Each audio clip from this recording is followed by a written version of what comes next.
ప్రొద్దుటూరులో మళ్లీ గొడవలు. అసలు మన ప్రొద్దుటూరు పరిస్థితి ఏంటి? ప్రొద్దుటూరు మాజీ ఎమ్మెల్యే రాచమల్లు శివప్రసాద్ రెడ్డి గారు సంచలన వ్యాఖ్యలు చేశారు. తెలుగుదేశం పార్టీ అధికారంలోకి వచ్చాక ప్రశాంతంగా ఉన్న ప్రొద్దుటూరు అరాచకానికి నిలయమైందని రాచమల్లు మండిపడ్డారు. ఇసుక దందా, నకిలీ మద్యం, రేషన్ బియ్యం అక్రమ రవాణా, వీటన్నిటి వెనుక అధికార పార్టీ నాయకుల హస్తం ఉందని రాచమల్లు ఆరోపించారు. ప్రొద్దుటూరు పట్టణంలో శాంతి భద్రతలు పూర్తిగా క్షీణించాయని రాచమల్లు ఆవేదన వ్యక్తం చేశారు. సొంత ఆధిపత్యం, ఆదాయం కోసం కొండారెడ్డి, ప్రవీణ్ కుమార్ రెడ్డి వర్గాలు నడి రోడ్డుపై రాళ్లు రువ్వుకోవడం ఎంతవరకు సమంజసమని రాచమల్లు ప్రశ్నించారు. వీరందరినీ హిట్లర్, గ్లోబల్స్ అని విమర్శించారు. గొడవలాపి పెండింగ్ లో ఉన్న అభివృద్ధి పనులు పూర్తి చేయాలని, ప్రజలకు ఇచ్చిన సంక్షేమ హామీలు నెరవేర్చాలని రాచమల్లు డిమాండ్ చేశారు. ఈ అంశంపై మీరేమనుకుంటున్నారు?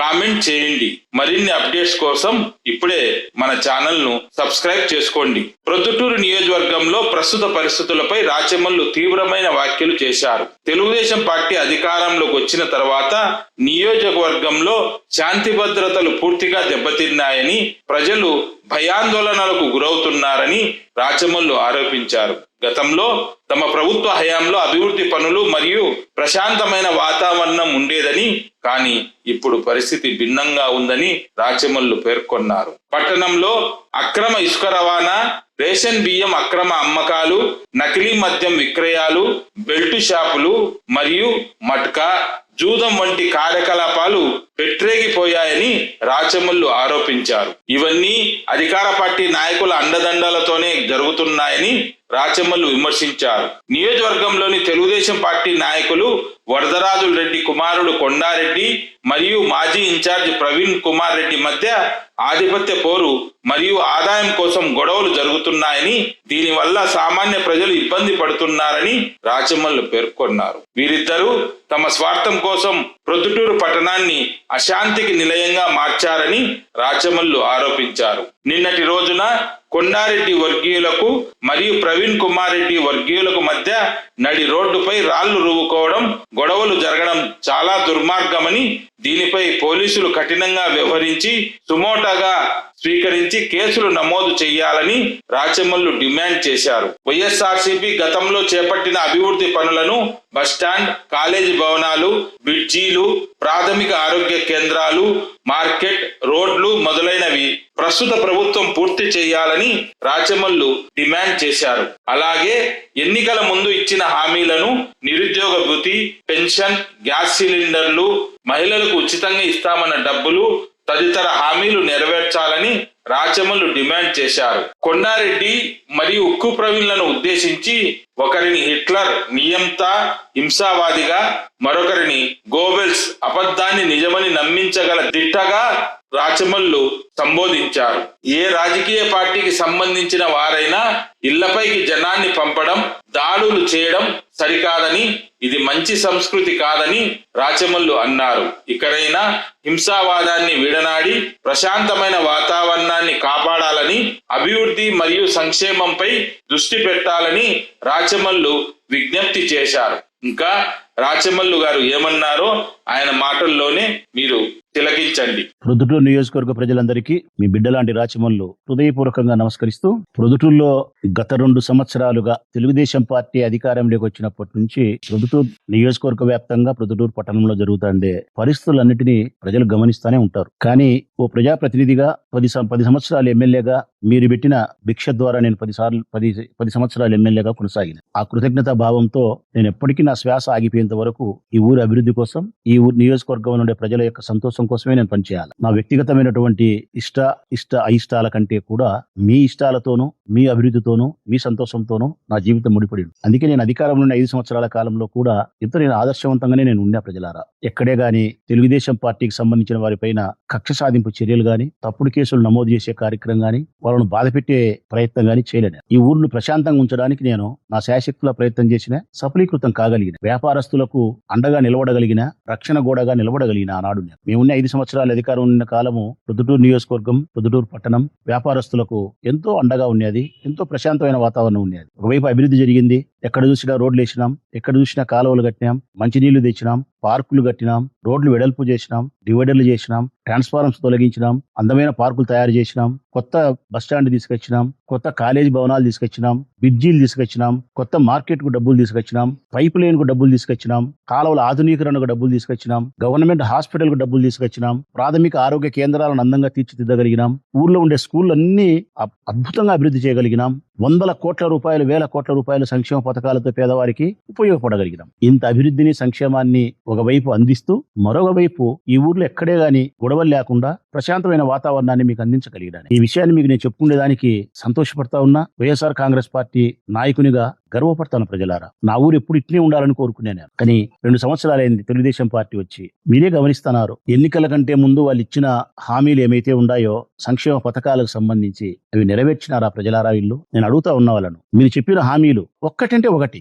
ప్రతి ఆడపిల్లకు 18 సంవత్సరాలు వస్తే 1500 ఇస్తామన్నారు, అటకెక్కిచ్చినారు. నిరుద్యోగ భృతి 3000 ఇస్తామన్నారు, అది అటకెక్కిచ్చినారు. 20 లక్షల ఉద్యోగాలు అన్నారు, అది అటకెక్కిచ్చినారు. ఉద్యోగస్తుల హామీలను చాలా ఇచ్చినారు, నెరవేరుస్తామని. వాళ్ళను ధర్నాలు చేసే పరిస్థితి తీసుకొచ్చినారు. రైతులకు చెప్పినారు 26,000 అని, అది మోసం చేసినారు. 50 ఏళ్లకు పెన్షన్ ఇస్తామన్నారు, అది మోసం చేసినారు. 2 సంవత్సరాలైనా ఒక్క కొత్త పెన్షన్ ఇలే, అది మోసం చేసినారు. గ్యాస్ సిలిండర్లు ఇస్తామని చెప్పినారు 3. నేను అడుగుతా ఉన్నా, ఆ పథకాన్ని అమలు పరిచినామని గొప్పలు చెప్పుకుంటే మీరు ఒక ప్రొద్దుటూరు నియోజకవర్గానికి మీ ఇష్టం, ఒక వార్డు కోరుకుంటే ఒక వార్డుకు వస్తా నేను, వార్డులో ఒక వీధి కోరుకుంటే ఒక వీధికి వస్తా నేను. ఆ వీధిలో ఒక 100 ఇళ్ళు ఉంటే 100 ఇళ్లను ఒక చోటికి పిలిచి మీ 100 ఇళ్లకు గత 2 సంవత్సరాలుగా సంవత్సరానికి 3 సిలిండర్ల చొప్పున 6 సిలిండర్లు వచ్చినాయా అని అడిగితే 50 మంది చేతులు ఎత్తితే నేను ఎలక్షన్స్ లో పోటీ చేయను. 50 మంది చేతులు ఎత్తితే అర కొరక ఏ ఒక్కరికి సంవత్సరానికి 3 సిలిండర్లు ఒక్కరికి కూడా ఇలా మీరు అది మోసమే చేసినారు. బస్సు అన్నారు, 36 రకాల సౌకర్యాలు తీసేసి మన తరంగాని 1-2 సౌకర్యాలు వాళ్ళకి ఇచ్చి,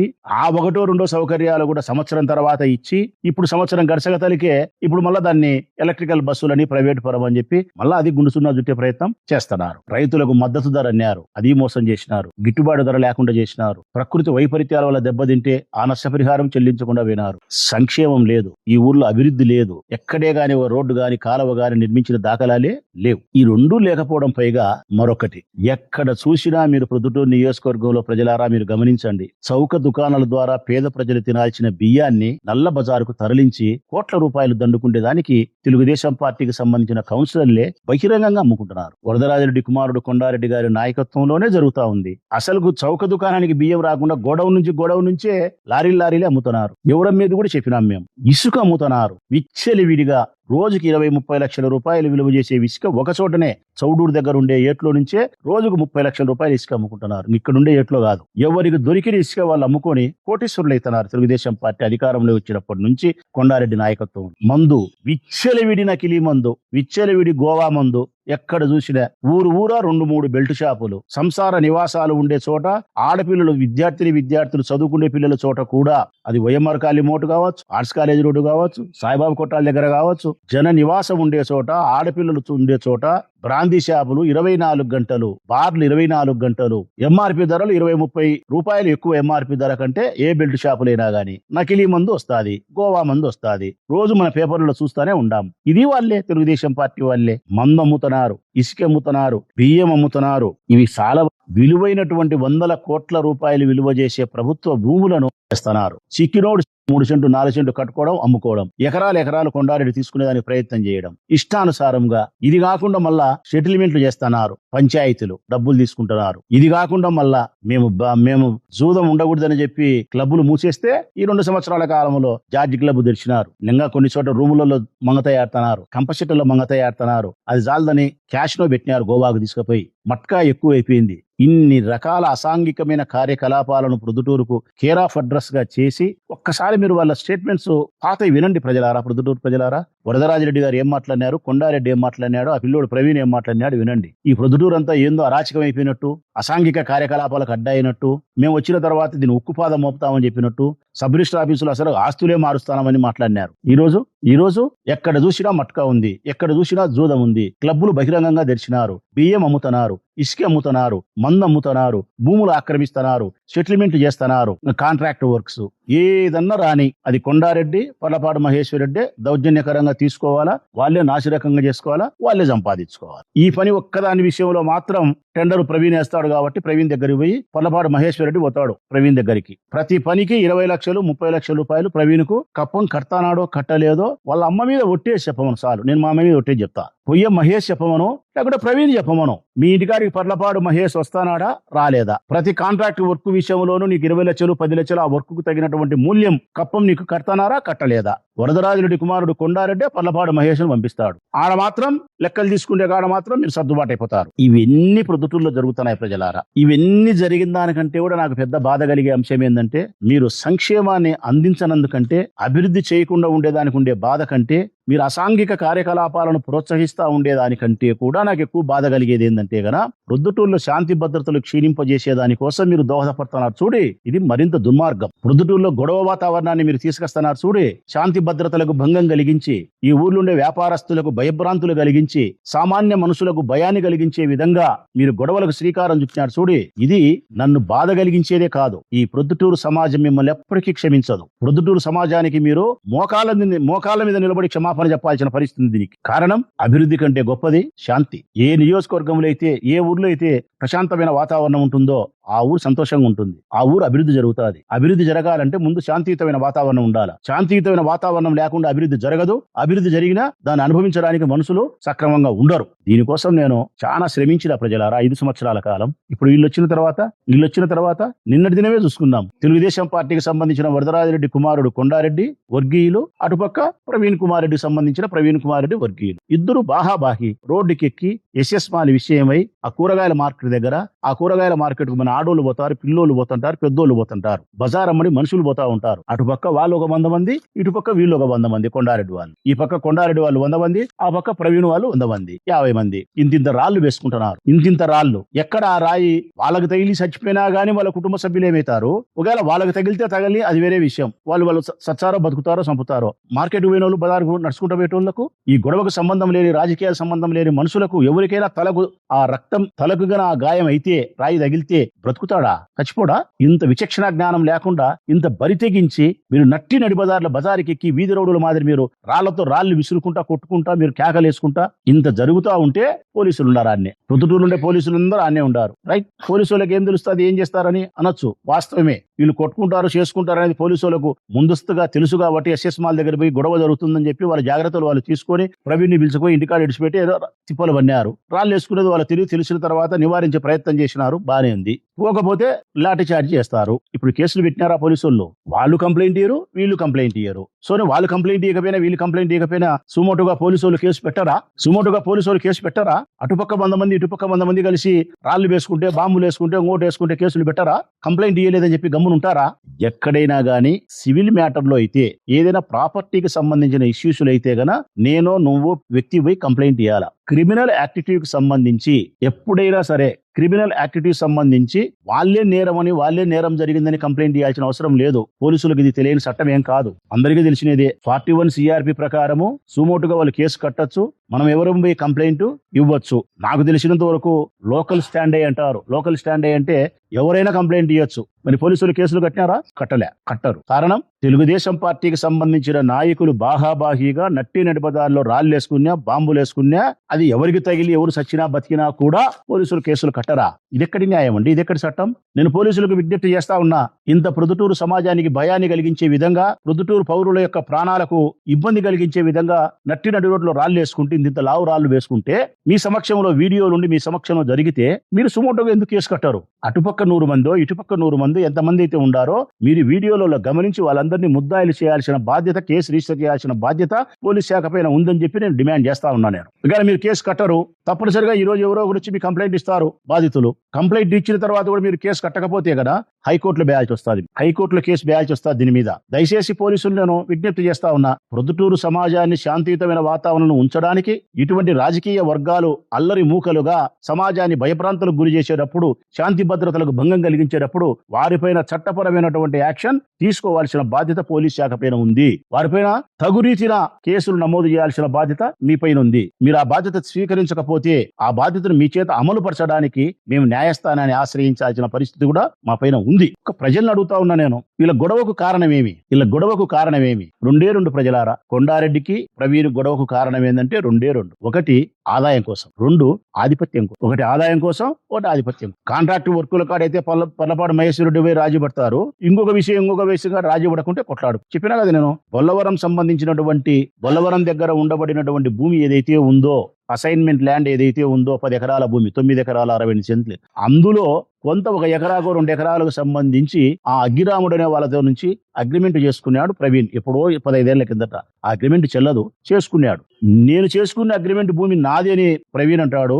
లేదు, వాళ్ళతో ఇప్పుడు మేము లోపరుచుకున్నాం, మొత్తం 10 ఎకరాలు మింగేసేదానికి ప్రయత్నం చేస్తున్నాం కాబట్టి నువ్వు అడ్డం రావద్దని చెప్పి కొండారెడ్డి అంటాడు. ఆ వివాదాస్పదమే పోలీస్ స్టేషన్ 3 టౌన్ లో పోలీస్ స్టేషన్ ఎక్కింది ఓ 15 రోజుల కిందట. చౌటపల్లి లక్ష్మీరెడ్డి వినాడు, మునివర వినాడు, కిడ్నాప్ అని పెట్టినారు. ఆ కిడ్నాప్ చేసిన వాడిని ప్రవీణ్ పిలుచుకొని వినాడు. సిఈ దగ్గర పంచాయతీ జరిగింది, గొడవ జరిగింది.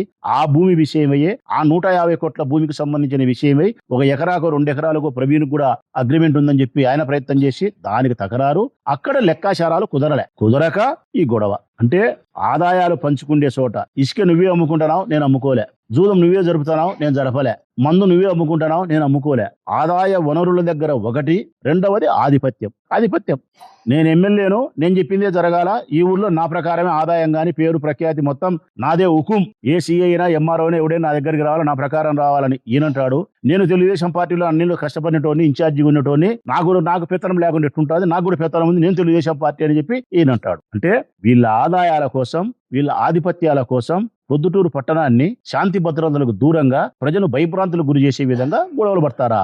వీళ్ళ ఆదాయాల కోసం అసాంఘికమైన కార్యకలాపాలకు కేర్ ఆఫ్ అడ్రస్ ప్రొద్దుటూరుని చేస్తారా? ఇంతకు ముందు ఎలక్షన్లకు ముందు వీళ్ళు మాట్లాడిన మాటలు, ఇప్పుడు ఈ ఊర్లో జరుగుతా ఉండే చర్యలను గమనించమని ప్రజలు నేను అభ్యర్థిస్తా ఉన్నాను. కనీసం నా విజ్ఞప్తి ఈ తెలుగుదేశం పార్టీ నాయకులకు ఏంటంటే, అయ్యా కొత్త అభివృద్ధి కార్యక్రమాన్ని మీరు చేయకపోయినా పర్వాలే. వైఎస్ఆర్ కాంగ్రెస్ పార్టీ నాయకత్వంలో 5 సంవత్సరాల క్రితం మేము తెచ్చినటువంటి అభివృద్ధి కార్యక్రమాలు పూర్తి చేయండి. ఆ బస్టాండ్ ఓపెన్ చేయండి, వైఎస్ఆర్ ఇంజనీరింగ్ కాలేజీ పూర్తి చేయండి, రామేశ్వరం నుండి బ్రిడ్జి పూర్తి చేయండి, శివాలయం ఎదురుగానే మార్కెట్ పూర్తి చేయండి, నేను తీసుకొచ్చిన పైప్ లైన్ పూర్తి చేయండి, నేను తీసుకొచ్చినటువంటి కాలువల క్రమబద్ధీకరణ పూర్తి చేయండి, నేను తీసుకొచ్చినటువంటి గవర్నమెంట్ హాస్పిటల్ 70 కోట్ల పని పూర్తి చేయండి, నేను తీసుకొచ్చినటువంటి ఎస్ఎన్ఆర్ గవర్నమెంట్ కాలేజీకి నిధులు తెచ్చినా దాన్ని పూర్తి చేయండి.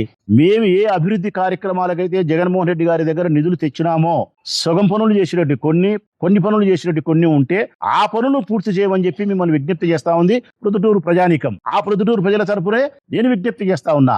మా నాయకత్వంలో, జగన్మోహన్ రెడ్డి గారి నాయకత్వంలో మేము తీసుకొచ్చినటువంటి అభివృద్ధి పనులను పూర్తి చేయండి. మీరు గొడవలు ఆపండి. ఎన్నికల కంటే ముందు మీరు ఇచ్చిన సంక్షేమ పథకాలు ఏమైతే ప్రజలకు అందిస్తామని చెప్పినారో, ఇప్పుడు నేను ఇంతకు చెప్పినా కదా, 18 సంవత్సరాలు నిండితే 1500 అన్నారు, నిరుద్యోగ భృతి అన్నారు, 20 లక్షల ఉద్యోగాలు అన్నారు, ఉద్యోగస్తులకు ఇచ్చిన హామీలు అన్నారు, లేకపోతే గ్యాస్ సిలిండర్లు అందరికీ ఇవ్వండి అని చెప్తున్నాం, 50 సంవత్సరాలకు పెన్షన్ అని చెప్పినారు, 6 మాసాలకు ఒకసారి అందరికీ పెన్షన్ అర్హత ప్రకారం అందరికీ ఇవ్వండి. ఇవన్నీ కూడా సంక్షేమ పథకాలను ఎన్నికల కంటే ముందు ఇచ్చిన హామీలను నెరవేర్చండి అని చెప్పి ప్రజలు మీ నుంచి ఆశిస్తున్నారు. కానీ మీరేం చేస్తున్నారు? మీ నుంచి ప్రజలు అభివృద్ధిని ఆశిస్తున్నారు, మీ నుంచి సంక్షేమాన్ని ఆశిస్తున్నారు, మీ నుంచి ఊరు ప్రశాంతంగా ఉండాలని ఆశిస్తున్నారు. మీరేం చేస్తున్నారు? మేము అభివృద్ధి చేయము, ఎన్నికల కంటే ముందు చెప్పిన సంక్షేమాన్ని ఇయ్యము, ఊరు ప్రశాంతంగా ఉంచము, మేము మందు అమ్ముతాము, ఇసుక అమ్ముతాము, బియ్యం అమ్ముతాము, భూములు అమ్ముతాము, సెటిల్మెంట్లు చేస్తాము, కాంట్రాక్ట్ వర్కులను దౌర్జన్యంగా తీసుకుంటాము, మేము సంపాదించుకొని మా అధికారాన్ని హుకుం చేస్తాము, మీరు నోరు మూసుకొని పడి ఉండని చెప్పి ప్రజల్ని మీరు బాధిస్తున్నారు. మీరు విచిత్రం ఏంటంటే, వాళ్ళు కొట్లాడుకొని మళ్ళీ మధ్యలోకి నా పేరు తీసుకొచ్చారు. ఇదెంత సోద్యమో చూడండి ప్రజలారా. అసలు మాకు చెప్పినా కదా, నేను ఎన్నిసార్లు చెప్పినా, నా రాజకీయ జీవితంలో నాకు ప్రత్యర్థి అంటూ ఉండాడు అంటే, నాకు రాజకీయ ప్రత్యర్థి అయినా సరే, రాజకీయ శత్రువైనా సరే, ఎన్నికల్లో మాత్రమే పోటీ చేస్తే ప్రత్యర్థి అంటారు, మనిషిని చంపడానికి ప్రయత్నం చేస్తే శత్రువు అంటారు. నన్ను ఎన్నికల్లో పోటీ చేసి ఓడించడానికి ప్రయత్నం చేసిన వాడు వరదరాజిరెడ్డి కుటుంబమే, వరదరాజిరెడ్డి. నన్ను హతమార్చాలా, చంపాలని ప్రయత్నం చేసిన వాడు కొండారెడ్డి, వరదరాజిరెడ్డి. కాబట్టి నాకు వాళ్ళు రాజకీయ ప్రత్యర్థులు, నా కుటుంబానికి రాజకీయంగానే కాకుండా శత్రువులు కూడా. నాకు ఈ ప్రపంచంలో శత్రుత్వం వాళ్ళతో తప్ప మరే ఒక్కరితో కూడా లేదు. రాచమల్లు బొందిలో ప్రాణం ఉన్నంత వరకు వరదరాజిరెడ్డికి శత్రుస్థానంలోనే ఉంటాడు తప్ప మిత్రుస్థానంలో ఎప్పుడు ఉండడు. వాళ్ళతో రహస్య ఒప్పందాలు గాని మాట మంతి కలపడం గాని వారి వైపు నా ఎడమ కన్ను కూడా ఎత్తి చూసే పరిస్థితి కూడా ఉండదు. ఊరికి అన్ని ప్రవీణ్ అబద్ధాలు మాట్లాడుతూ ఉంటాడు. అందుకే నాకు వీళ్ళిద్దరిని చూసినప్పుడు నాకు అనిపిస్తా ఉంటది, ప్రజలారా, నాకు అనిపించే భావాన్నే మీకు ప్రకటిస్తా ఉన్నా. వీళ్ళలో ఒకడేమో హిట్లర్ ఒకడేమో మరొకడేమో గ్లోబెల్. ఒకడు హిట్లరు, ఒకడు గ్లోబెల్. కొండారెడ్డి ఏమో హిట్లర్, నియంత, హింసావాది, క్రిమినల్. తను అనుకునేదే జరగాల, తను చెప్పిందే జరగాల, తను అనుకునేది తను చెప్పింది జరుపుకునే దానికోసం మాట వినకపోతే గొంతు కోస్తా. ఇది హిట్లర్. మారణకాండ సృష్టించిన వాడు, తను అనుకునే దానికోసం హిట్లర్. అందుకే కొండారెడ్డి నియంత, హిట్లరే. ఇంకా ప్రవీణ్ ఈయన గ్లోబెల్. గ్లోబెల్ అనేది ఒక పేరు, ప్రజలారా. గ్లోబెల్ ప్రచారం అన్నారు కదా, గ్లోబెల్ పేరుతోనే ప్రచారం జరిగింది. ఆ గ్లోబెల్ అనే పెద్ద మనిషి ఏంటంటే గన ఒక అబద్ధాన్ని సైతం 100 సార్లు చెప్పి ప్రజల చేత నిజమని నమ్మించగలిగినటువంటి దిట్ట గ్లోబెల్. ఆ గ్లోబెలే ప్రవీణ్. ఒకరేమో హిట్లరు, ఒకరేమో గ్లోబెల్. ఒకరేమో హింసావాది, నియంత, మరొకరేమో అబద్ధాన్ని సైతం అని చెప్పి నిజాన్ని నమ్మించగలిగినటువంటి పరిస్థితి. కానీ ఒక్కటైతే మాత్రం సంస్కృతి బాగలేదు, ప్రజలారా. ఏది ఏమైనప్పటికీ కూడా ఇళ్ల మీదికి జనాన్ని వేసుకొని పోయే సంస్కృతి అయితే మంచిది కాదు. అది ఏ రాజకీయ పార్టీకి సంబంధించిన వాళ్ళైనా, నేనైనా, ఎవరైనా ఒకరిళ్ల మీదకి ఒకరు పోయే పరిస్థితి గాని, ఒకరిళ్ల మీదకి ఒకరు పోయి దాడి చేసే పరిస్థితి గాని ఆ సిస్టమ్ లేకి రాకూడదు. అది మంచి సంస్కృతి కాదు. మన ఇళ్లలో ఆడవాళ్ళు ఉంటారు, పిల్లలు ఉంటారు, వృద్ధులు ఉంటారు. జరగరాని పనులు జరిగితే అది అత్యంత ప్రమాదకరము, అత్యంత నీచము కూడా. ఆ సంస్కృతికి మెల్లగా తెరదీస్తున్నారు. ఒకసారి గమనించమంటాను ప్రొద్దుటూరు ప్రజలు. వీళ్ళెందుకు నియంత్రణ అనడానికి ఈ రోజే కాదు, ఇంతకుముందు ముక్తియార్ని మేము మున్సిపల్ చైర్మన్ గా చేయాలనుకునేప్పుడు, ఆసం రఘురామిరెడ్డిని చేయాలని వరదరాజురెడ్డి అనుకునేటప్పుడు బలం మా వైపు ఉంటే ప్రభుత్వం ఆయన వైపు ఉందని చెప్పి, ఆదినారెడ్డి మంత్రిగా ఉన్నాడని చెప్పి మున్సిపల్ ఆఫీస్ కాడికి ఒక 2000 మందిని జనాన్ని వేసుకొని పెద్ద ఆయన పంచె ఊడిపోయింది. ఆ రోజు రాయర్తో నిలబడినాడు ఆయన. ఫోటో కూడా చూసినాం. ఆ వయసులో 2000 మంది జనాన్ని వేసుకొని మున్సిపల్ ఆఫీస్ మీద దాడికి వచ్చినాడు మా మీదకి. అది అయిపోయింది. నిన్ననే మళ్ళా ప్రభుత్వం వచ్చింది మీది. చిన్న గోపవరం ఉప సర్పంచ్ పదవి కోసం, చిన్నది గోపవరం ఉప సర్పంచ్ చిన్న పదవి కోసం బలం మా దగ్గర ఉంది, బలం మీ దగ్గర లేదు. ప్రభుత్వం ఉంది. 3 రోజులు ఎలక్షన్ వాయిదా వేసి ఇంత గుండాలతో మా వాళ్ళ మీద రాళ్ళేసి, జీప్ బలగొట్టి, మనుషులు బలగొట్టి పెద్ద సీన్ క్రియేట్ చేసినాడు. హింస. మళ్ళా అది అయిపోయింది. మళ్ళా ఇప్పుడు నిన్న ఎస్ఎస్ మాల్గాడి వాళ్ళు వినారని చెప్పి ప్రవీణ్ ఇంటి మీదకి మనుషులు పిలిచిపోయి దాడి చేసే ప్రయత్నం చేస్తే సేమ్ ఇదే కదా. అంటే మీ జీవిత పర్యంతరము మీరు దాడి చేస్తానే ఉంటారు, హింసను ప్రేరేపిస్తానే ఉంటారు, మీ నియంతృత్వపు పోకడు చేస్తానే ఉంటారు. ఫైనల్ గా శాంతి పావురం అంటారు. ఇది నాకెందుకు అర్థమే కాలేదు. మీరు మనుషులు కొట్టారు, మనుషులను చంపుతారు, మనుషుల మీదికి పోతారు, ఇళ్ల మీదికి పోతారు, అప్రజాస్వామికంగా ఎన్నిక కావాలని చూస్తారు. మళ్ళా 5 పెచ్చు లాస్ట్ ఏమంటారు, నేను శాంతి దూతను, నేను శాంతి కాముకుణ్ణి, నేను శాంతి పావురాన్ని, ప్రొద్దుటూరు నియోజకవర్గాన్ని నేనే ప్రశాంతమైన వాతావరణంలో ఉంచినా అంటే ఇది ఎక్కడ న్యాయం? ఇది నేను ఇప్పుడైనా విజ్ఞప్తి చేస్తా ఉన్నా. ఇక నుంచైనా ఈ హింసావాదాన్ని మీరు విడనాడండి. మీరు ఇద్దరు బజార్కి ఎక్కి రోడ్లు వేసుకునే పరిస్థితి, రాళ్లు వేసుకొని కొట్టుకునే పరిస్థితి నుంచి బయటికి రాండి. మీ వలన ప్రొద్దుటూరు ప్రశాంతతకు భంగం కలిగించే స్థితి ఉండకూడదు. పోలీసులు కూడా జోక్యం చేసుకోవాలా. వాళ్ళ తెలుగుదేశం పార్టీ అధిష్టానం జోక్యం చేసుకోవాలని చెప్పేంత పరిస్థితి నాది కాదు. ఎందుకంటే నేను ఆ పార్టీ కాదు కాబట్టి వాళ్ళకి నేను సలహా ఇవ్వాల్సిన అవసరం లేదు. కానీ మీ పార్టీ యొక్క బ్రతుకు బజార్న పడతా అంది, కుక్కలించిన ఇస్తరైతా అంది. మీ బ్రతుకు, మీ పార్టీ బ్రతుకు కుక్కలించిన ఇస్తరైతే మాకు వచ్చిన నష్టం లేదు. కానీ మీ వాళ్ళ వలన ప్రొద్దుటూరు సమాజానికి భంగం కలుగుతా ఉంది, నష్టం కలుగుతా ఉంది. పోలీసులు అయితే నేను విజ్ఞప్తి చేస్తా ఉన్న ప్రజలారా, మీ తరఫున దీని మీద చర్యలు తీసుకోవాలా, కేసులు కట్టాలా. మరొకసారి ఇటువంటి సంఘటనలు జరగకుండా పోలీస్ శాఖ గట్టిగా పని చేయాలా. ఇద్దరు తెలుగుదేశం పార్టీ నాయకులకు నేను హితవు పలుకుతా ఉన్నా. మీ ఆదాయాల కోసము, మీ ఆధిపత్యం కోసం ప్రొద్దుటూరు పట్టణాన్ని ప్రశాంత వాతావరణకు దూరంగా తీసుకుపోవద్దు, ప్రశాంతంగా పెట్టండి. ఈ ప్రొద్దుటూరు పట్టణ ప్రజల వైపు నుంచి మిమ్మల్ని అభ్యర్థిస్తా ఉన్నా. మేము తెచ్చిన అభివృద్ధి కార్యక్రమాలను పూర్తి చేయండి. ప్రొద్దుటూరు సామాన్య ప్రజల వైపు నుంచి మిమ్మల్ని అభ్యర్థిస్తా ఉన్నా. ఎన్నికల కంటే ముందు ఇచ్చినటువంటి సంక్షేమ పథకాలను అమలు పరచండి. ఇదే మీకు నేను చెప్పే హితవు, అభ్యర్థన.